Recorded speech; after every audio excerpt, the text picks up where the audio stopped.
آج جو supreme court میں ہمارا کیس چل رہا تھا 370 کو لے کے، اس کا ورڈکٹ آ چکا ہے، اور مجھے پتا ہے جموں کشمیر لداخ کی عوام کے لیے یہ ورڈکٹ جو ہے ہم سب کے لیے ڈس اپوائنٹنگ ہے۔ ہمیں امید تھی کہ جو ورڈکٹ ہوگا وہ ہمارے حق میں ہوگا، عوام کے حق میں ہوگا، لیکن بہرحال شاید جو بینچ تھی انہیں اتنے کنونسنگ نہیں لگے آرگیومنٹس، حالانکہ ہمارے وکیل جو تھے وہ بہت ہی ایکسپیرینسڈ وکیل تھے، بہت ہی جانے مانے نام تھے، لیکن مجھے نہیں لگتا کہ this is the end of our journey. مجھے نہیں لگتا کہ یہ کوئی ایسا پوائنٹ ہے جہاں پہ ہمیں سوچنا چاہیے کہ بس اب تو اس کے بعد ہم کچھ نہیں کر سکتے۔ یہ ایک پولیٹیکل ایشو ہے، اور مجھے لگتا ہے کہ اس کی جو آگے بھی فائٹ رہے گی that will be very political in nature, کیونکہ 370 کا پہلے ایک بینچ نے یہ بھی کہا تھا، شاید میرے خیال سے کچھ سال پہلے، کہ 370 جو ہے وہ نہیں ہٹایا جا سکتا، اور آج دوسرے بینچ نے کہا کہ ٹیمپرری تھا اور ٹھیک ہے اگر گورنمنٹ نے ہٹا لیا ہے۔ تو اگر اس ججمنٹ میں اور آج کے ججمنٹ میں فرق ہو سکتا ہے تو شاید کل کو نئی اوپینین بھی ہو سکتی ہے۔ تو میرے خیال سے جو آنریبل سپریم کورٹ ہے، ان کے جو ججز ہیں، ان کا احترام کرتے ہوئے میں یہ بولنا چاہوں گی کہ جو ہماری فائٹ ہے جموں کشمیر لداخ کے لیے، I think it's very political in nature, اور یہ آئینی طور پہ لیگلی، ڈیموکریٹکلی، کانسٹیٹیوشنلی یہ لڑائی جو ہے اس کو ہم آگے بڑھا سکتے ہیں، اور قانون کے دائرے میں رہ کے۔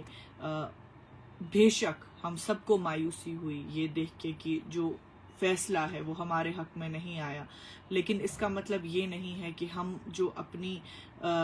بیٹل ہے وہ ہار چکے ہیں، یا ہمیں اب بس بیٹھ جانا چاہیے اور سوچ لینا چاہیے کہ بس جی اب تو ہمارے سارے رائٹس ختم ہو گئے، اسٹیٹ کے 2 ٹکڑے ہو گئے تو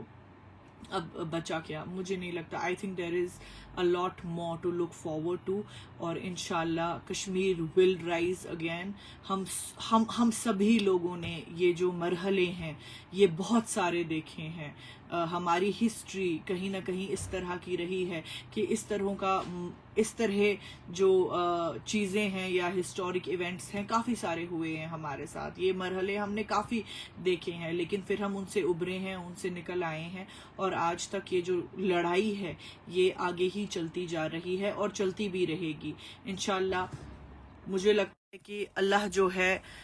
ہی is the super power, Allah almighty جو ہے he is the best of planners, اور انشاءاللہ جو ان کی عدالت کا فیصلہ ہوگا وہ ہمارے ہی حق میں ہوگا انشاءاللہ، اور ہم سب کو امید رکھنی چاہیے کہ ہمارا جو کل ہے، ہمارا جو مستقبل ہے وہ اچھا ہوگا۔ اس کے لیے ہم سب کو جموں کشمیر لداخ کی عوام کو ایک ہی آواز میں بات کرنی ہوگی۔ ہم کبھی وائلنس کی بات نہیں کرتے، ہم امن کی بات کرتے ہیں، لیکن ہم اپنے حقوقوں کی بھی بات کریں گے، کرتے تھے اور کرتے رہیں گے انشاءاللہ۔ اس لیے میں اپنے بھائیوں سے، اپنے بہنوں سے، اپنے بزرگوں سے، اپنے بہت ہی جو ینگ ہیں اس وقت ینگسٹرز سے، ان سب سے گزارش کروں گی کہ وہ کہیں نہ کہیں جو ہے اس مایوسی کو پیچھے چھوڑ کے آگے بڑھنے کی تیاری کریں، اور انشاءاللہ جو ہے نا امید نہ ہو، کیونکہ نا امیدی جو ہے وہ کفر ہے۔ جیسے میں نے کہا کہ this fight has always been very political in its nature. یہ آبویسلی اس وقت عدالت میں تھا، ہم نے کانسٹیٹیوشنل طریقہ بھی اس کے لیے ڈھونڈا، لیکن میں نے آپ کو اس سے پہلے جس طرح میں نے کہا کہ اس سے پہلے بھی ایک بار سپریم کورٹ کے بینچ نے کہا تھا، آنریبل سپریم کورٹ کے بینچ نے، کہ جو آرٹیکل 370 ہے وہ پرماننٹ ہے، لیکن آج جو ڈیسیجن ہے وہ نہیں تھا۔ آج کہا گیا کہ بھائی یہ ٹیمپرری تھا، تو کہنے کا مطلب ہے کہ کل کو شاید ایک ریویو پیٹیشن میں یا کہیں اور جو ہے کل کو ایک نیا بینچ شاید کوئی اور ڈیسیجن دے دے۔ تو مایوسی ہمیں نہیں کرنی ہے، پھر سے اٹھیں گے انشاءاللہ، اپنے حقوق کی بات کریں گے اور کرتے رہیں گے جس دن تک ہمارے حقوق ہمیں حاصل نہیں ہو جاتے۔ بہت بہت شکریہ۔